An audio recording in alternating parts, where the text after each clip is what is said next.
out of this, ang gagawin natin is mag-aano tayo, magkakabit-kabitin na lang natin itong mga to. So from here, magpuputol, and then ayun, meron yung galing sa mga grills, galing sa yung sa ano ng grill nga ng aircon, yung mga ganun. Tapos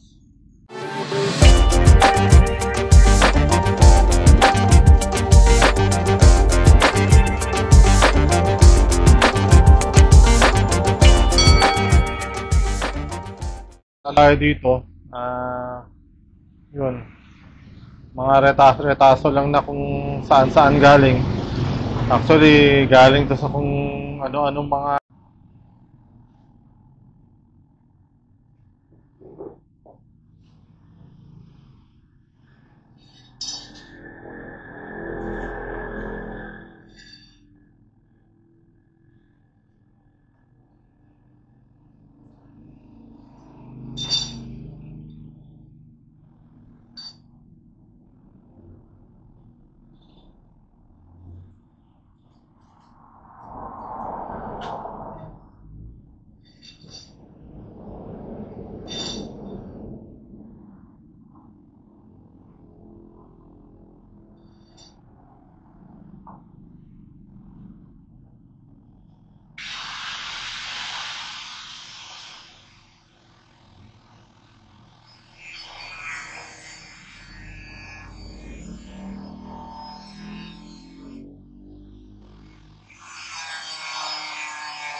A few moments later.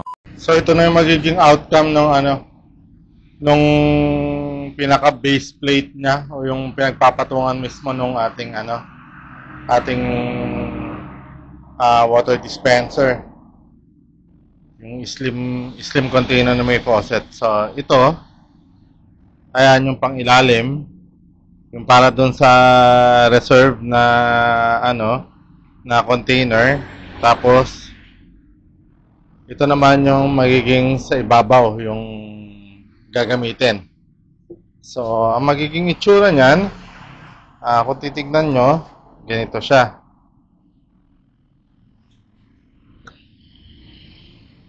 Ayan.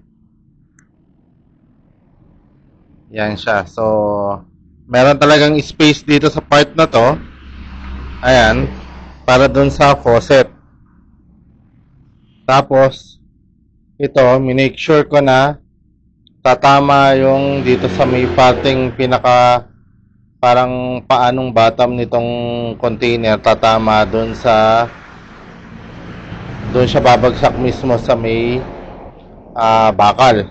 So, ganun din dito sa kabila. Ayan. So, ganon.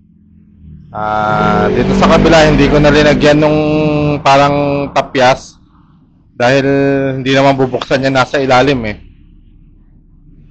So, next na dito, mag-aano na, magwe-welding na. And then, after na nyan, gagawa na tayo ng pinaka-poste o yung pinaka-paa niya, yung 4 na paa. So, eto siya. Ganyan nga itsura niya. Ayan.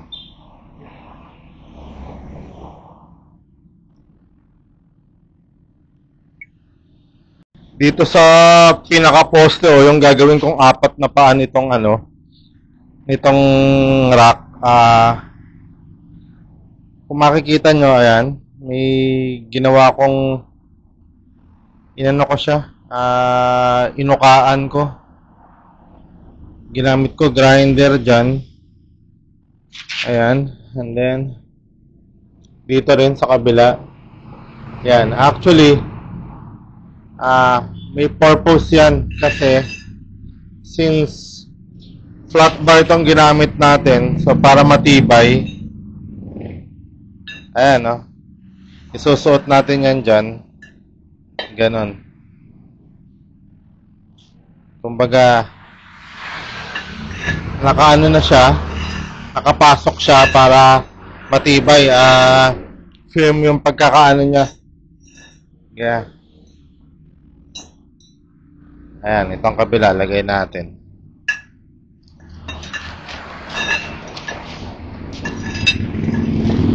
So, ganyan ang labas niyan. Ayan. Ayan. Tapos, dito sa kabila, itong sa taas, ganun din. Yon. Oh, kita mo? Tatayo siya eh.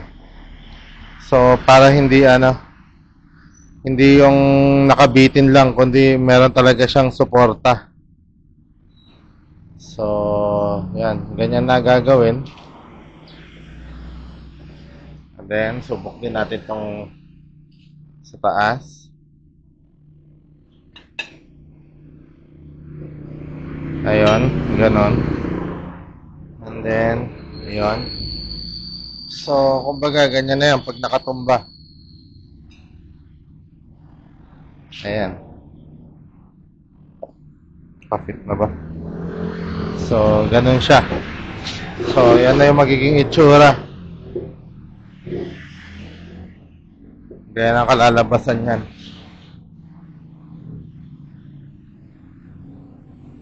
Then, next nyan, weldingan na natin. Full weld and then pintura, then yun na siya. Alright. Magwe-welding na tayo.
A little longer than a few minutes later. So, ito na yung ating finished product. Ayan, done na siya. All welded na. Kulang na lang ng pintura. So, ito, try natin kung paano. Ayan. Nga pala, itong parang pinakapaa dito sa container, tinapat ko dun yung brace para matibay siya, saka para siguradong firm ang pagkakapatong. So, ganyan siya sa ibabaw. Ayan. And then, pagka sa ilalim naman, eto. Ganito, pagka yung sa ilalim. Ayan. Ganun din, ang ginawa ko, itinapat ko pa rin yung pinakapaa o yung parang pinaka-base niya doon sa plate or sa bakal para matibay siya. So, ayan. So, this is it. Pipintahan na lang. And then, after na mapintahan, ayun. Pwede na. DIY nga lang, pero pasok naman sa standards, di ba? Ayan, no? Hindi, linagyan ko rin ng kanal dito sa may salukan ng tubig o yung faucet niya mismo. Para pagka in-open, pasok dito ang baso. So, hindi na kailangang i-adjust pa. So, ganyan. Ayan. Next, painting na lang. Ipitahan natin mamaya-maya. Later.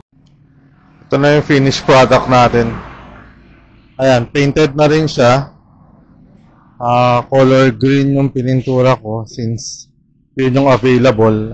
Anyway, yung mga resources available lang naman ang ginagawa ko rito eh. So, kesa masayang o itapon, pakilabangan. So, ayan. Ito yung result. Siya na yan, yung ating water rock stand. So, ganito siya.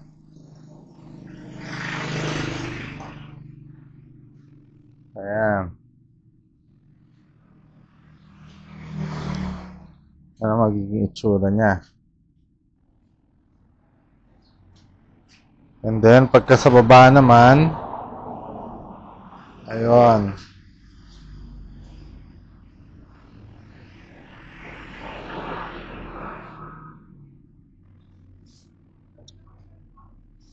So, yan na siya. Ating DIY na water rock stand. So, from scrap na mga bakal, nakagawa na naman tayo ng isang project. Ito na siya. Ayan. So, meron na naman tayong isang nagawang metal craft.